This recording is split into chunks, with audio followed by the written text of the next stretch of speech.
ఇప్పుడు లోపల తెల్లిందే అదే నా పెద్ద చెల్లెలు. దాని మొగుడుతో గొడవపడి పుట్టింటికి వచ్చేసింది.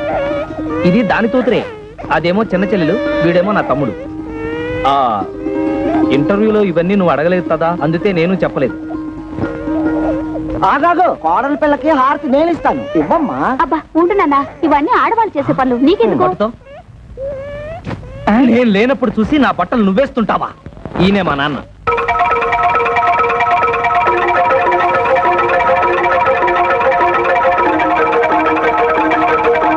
నాన్న, నీ తోడలు తొడలు కాళ్ళు ఏమిట్రా అర్థం లేకుండా?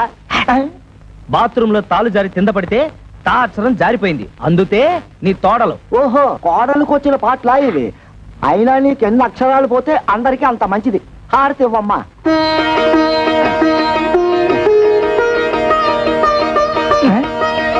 ఆటోలో పెట్టెలు బిందె ఉన్నాయి, తీసుకురా. కన్న తండ్రికి ఇచ్చే మర్యాదనా ఇది? రా వదినా, రా, వచ్చి కూర్చో.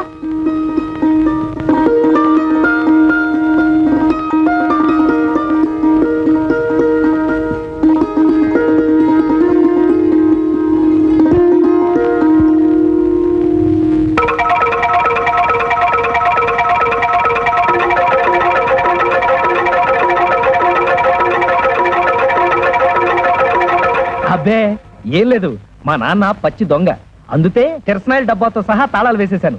ఈ తాళాలు గుర్తి అదే. ఇదిగో ముందే చెప్తున్నాను, ఎవరు ముట్టుకోకూడదు. ముట్టుకోకూడదు, పిల్లలు తినకూడదు. అదమ్మా,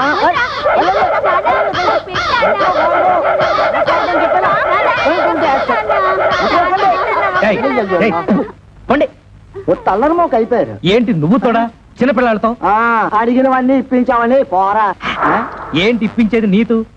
మండే మాటలు మాట్లాడకు. నువ్వు ఫస్ట్ టైం పెళ్లి చేసుకున్నావా? నువ్వు కొత్త బట్టలు కుట్టించుకున్నావు గానీ నాకు పట్టు పంచ చొక్కా కొనిచ్చావా? నీ మొహానికి పట్టు పంచ పట్టు చొత్త.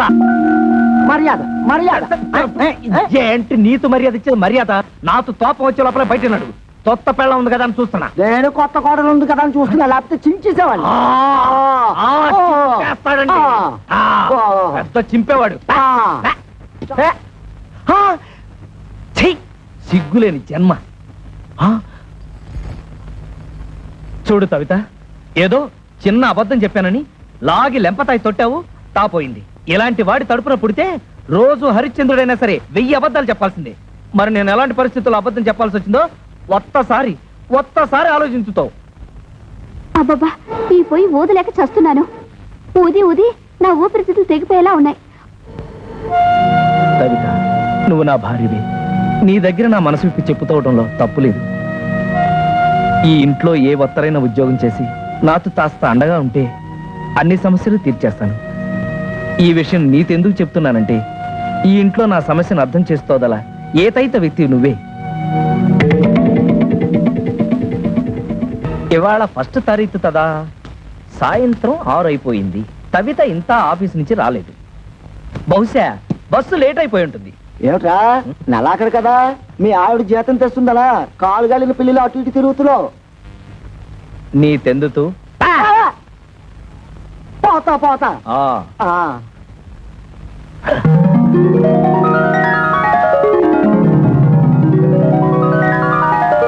కవిత వచ్చేస్తుంది, మొదటి నెల జీతం తెచ్చేస్తుంది.